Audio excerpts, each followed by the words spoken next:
Hello everyone, welcome to mister science watch. और आज हम पढ़ने वाले हैं यूनिट सेल्स के बारे में। तो देखिए, लास्ट क्लास में मैंने आपको बताया था क्रिस्टल लैटिस के बारे में। उसका मैं थोड़ा सा वहीं से रिलेट करना होगा हमें यूनिट सेल्स को भी। तो ये देखिए, ये होते हैं लैटिस पॉइंट्स, और इनमें हम अगर इन्हें एक स्ट्रेट लाइन से ड्रॉ करके कुछ ज्योमेट्री बना लेते हैं, और अगर ये ज्योमेट्री कंटिन्यूअस रिपीट करते जाएं तो इससे एक लैटिस क्रिएट हो, तो इसे हम बोलते हैं यूनिट सेल। अब देखिए, मैं आपको इसकी डेफिनेशन बता देता हूँ। A three-dimensional group of lattice point that generate the whole lattice by translation और stacking। ठीक है, मतलब इसके पहले मैंने आपको जो फिगर में दिखाया कि लैटिस पॉइंट्स को जोड़ करके एक थ्री डायमेंशनल फिगर हम बनाते हैं, और उसे अगर हम साइड बाय साइड रखें या एक के ऊपर एक जमा करते चल जाए तो एक कंप्लीट लैटिस जनरेट होता है। तो ऐसे जो लैटिस होते हैं, जो थ्री डायमेंशनल शेप्स हैं, इन्हें हम यूनिट सेल्स बोलते हैं। इसके और डिटेल्स को समझने के लिए, क्रिस्टल लैटिस को जानने के लिए आप मेरी लास्ट वीडियो देख सकते हो, जो कि क्रिस्टल लैटिस के ऊपर है, जिसमें मैंने काफ़ी डिटेल में क्रिस्टल लैटिस के बारे में बताया है। यूनिट सेल्स जो है वो स्मॉल यूनिट सेल्स, उनका मैंने फिगर बना करके वहाँ पर दिखाया है आपको क्यूब्स के फॉर्म में, तो आप उसे चेक कर सकते हो। अब यूनिट सेल्स जो है उन्हें 6 पैरामीटर्स पे कैरेक्टराइज किया जाता है।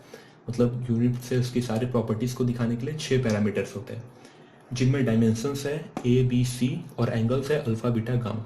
अब ये क्या है, देखिए, एक यूनिट सेल जिसे हमने क्यूब के फॉर्म में ड्रॉ किया है, 3 एक्सिस हैं एक्स वाई जेड। अब 3 एक्सिस पे जो यूनिट सेल्स को मेनली हम 3 डायमेंशन से डिनोट कर सकते हैं, लेंथ ब्रेथ एंड हाइट। तो देखिए, लेंथ है हमारा ए, ब्रेथ हो गई बी, और हाइट जो है वो सी। अब यूनिट सेल्स जो है ये क्यूब है या फिर कुछ और शेप में है, तो उसके लिए हमें कुछ एंगल्स की ज़रूरत होती है। तो 3 एंगल्स मेनली होते हैं, अल्फ़ा बीटा और गामा।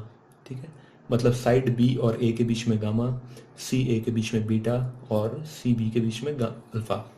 तो इस 6 पैरामीटर्स से हम डिफाइन कर सकते हैं एक यूनिट सेल को। तो यहाँ तक अभी हमने पढ़ा है कि यूनिट सेल्स क्या हैं, क्रिस्टल लैटिस कैसे बनते हैं, और हमें पता चला कि यूनिट सेल्स को कैसे कैरेक्टराइज करेंगे। अब देखते हैं हम कि यूनिट सेल्स के कितने टाइप्स हैं। ठीक है, और उन टाइप्स के बारे में हम डिटेल्स में बात करेंगे। ठीक है, तो टाइप्स ऑफ यूनिट सेल्स। अब 4 में से एक है, पहला जो है वो प्रिमिटिव यूनिट सेल्स है।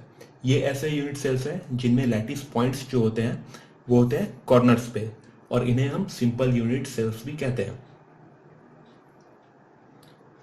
फेस सेंटर्ड यूनिट सेल, इसमें क्या है, लैटिस पॉइंट्स जो होते हैं वो जितने भी यूनिट सेल है उसके कॉर्नर पे और फेस के सेंटर पे प्रेजेंट होते हैं। ठीक है,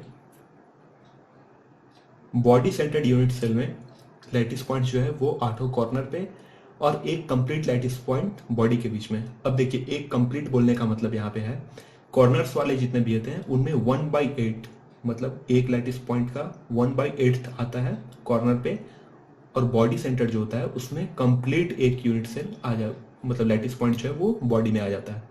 अब ये क्या है 1/8, 1, या फिर फेस में जो है वो हाफ, ये कॉन्सेप्ट मैं आपको नेक्स्ट वीडियो में बताऊंगा। ठीक है, क्योंकि ये वीडियो काफ़ी बड़ा हो जाएगा, उस वजह से आपको नेक्स्ट वीडियो में मैं काफ़ी डिटेल में उसके बारे में बताऊंगा, तो आप वो वीडियो चेक कर लीजिएगा मेरी। चलिए, अब देखते हैं इसके बाद कब। अब एंड सेंटर्ड यूनिट सेल्स जो है, इनमें लैटिस पॉइंट्स कॉर्नर पे और 2 ऑपोजिट फेस पे मतलब प्रेजेंट होता है। अब देखिए, यहाँ पर फर्क आ जाता है फेस सेंटर्ड और एंड सेंटर्ड में। फेस सेंटर्ड में है, एक क्यूब में 6 फेसेस होते हैं, मतलब फेस सेंटर्ड में 6 फेस पे वो लैटिस पॉइंट जो है वो प्रेजेंट होता है। लेकिन एंड सेंटर्ड में वैसा नहीं है, सिर्फ 2 फेस पे प्रेजेंट होता है, और वो दोनों फेस एक दूसरे के अपोजिट होते हैं। तो यहाँ पे आपने 4 टाइप्स देखे हैं। अब इन्हीं 4 टाइप्स पे बेस्ड होते हैं 7 टाइप्स ऑफ क्रिस्टल सिस्टम्स। ठीक है, 7 टाइप ऑफ क्रिस्टल सिस्टम्स। इन्हें थोड़ा डिटेल में देख लेते हैं। इन्हें आपको याद भी करना होगा। याद करने के लिए मैं एक शॉर्ट वीडियो बना दूंगा इसके बाद ट्रिक्स पे, कि किस तरह से आप, एक ट्रिक, छोटी सी ट्रिक मैं आपको दे दूंगा उस वीडियो में, कि उस ट्रिक के थ्रू आप 7 क्रिस्टल सिस्टम्स जो है उनको इजीली कैसे याद करेंगे। तो चलिए अभी देखते हैं क्रिस्टल सिस्टम्स के बारे में। तो ये हैं 7 तरह के क्रिस्टल सिस्टम्स। तो पहले बात करते हैं क्यूबिक की। क्यूबिक में देखिए, ए बी सी मैंने आपको पैरामीटर्स बताया, इसमें तीनों साइड्स इक्वल होते हैं और तीनों एंगल्स भी इक्वल होते हैं और इक्वल होते हैं किसके 90 डिग्री। अगर टेट्रागोनल की बात करें तो ए बी तो इक्वल है but C is not equal to them, लेकिन अल्फा बीटा और गामा तीनों इक्वल है, इक्वल टू 90। अब अगर ऑर्थोरोम्बिक की बात करें तो ऑर्थोरोम्बिक में a is not equal to b and b is not equal to c, मतलब डिफरेंट है तीनों, और alpha beta gamma is equal to 90 degree. Hexagonal की बात करें तो इसमें a is equal to b but b is not equal to c, और alpha is equal to beta equal to 90 degree, but gamma की अगर बात करें then gamma is not equal.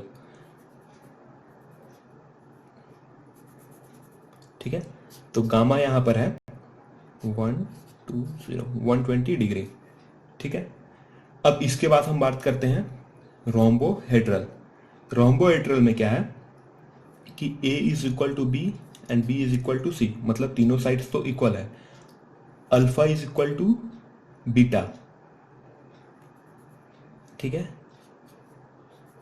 But not equal to gamma. ठीक है, और alpha beta क्या है 90 डिग्री है।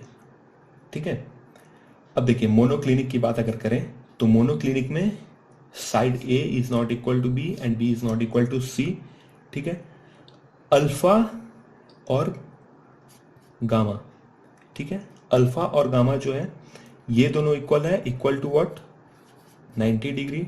ठीक है, अल्फा इक्वल टू गामा, और बीटा जो है यहां पर beta is not equal to 90 degree. ठीक है, मतलब बीटा जो है मोनोक्लिनिक में वो 90 डिग्री नहीं है, अल्फा और गामा जो है वो 90 डिग्री है।